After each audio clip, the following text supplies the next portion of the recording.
कृषि प्रधान देश नेपालमा स्वदेशमा उत्पादन हुने अन्न, तरकारी र फलफुल नै हाम्रा स्वास्थ्य समृद्धिका आधार हुन्।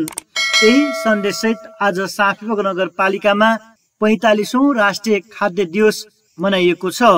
साँफीपखा नगरपालिका र विभिन्न सङ्घ संस्थाको संयुक्त आयोजनामा सम्पन्न सो कार्यक्रममा नगर प्रमुख राजेन्द्र बहादुर कुँवर र उपप्रमुख शिवबहादुर कुँवर सिलोचको विशेष सहभागिता रहेको थियो।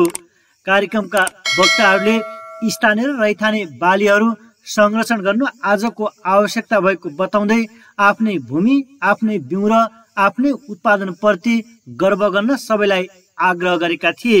नगर प्रमुख कुँवरले विद्यालय स्तरको दिवा खाजा कार्यक्रममा स्थानीय उत्पादनलाई प्राथमिकता दिएको उल्लेख गर्दै आफ्नै किसानले उत्पादन गरेको वस्तु खान पाउँदा आत्मनिर्भरता र स्वास्थ्य दुवै सुदृढ हुने बताउनुभयो। प्रत्येक विद्यालयमा हामीले लागू गरेका छौँ।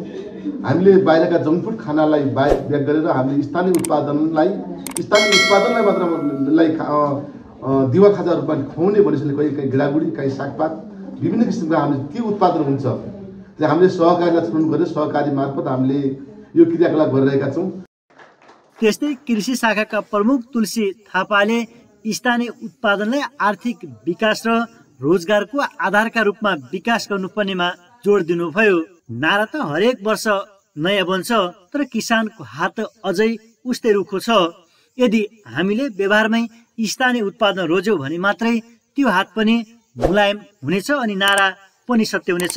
त्यसकारण यसतर्फ सरकारवालाको ध्यान जान आवश्यक रहेको छ। बैद्यनाथ टेलिभिजन र रेडियो जनप्रिय FM का लागि तपेन्द्र कुँवर, साँफीपखा अछाम।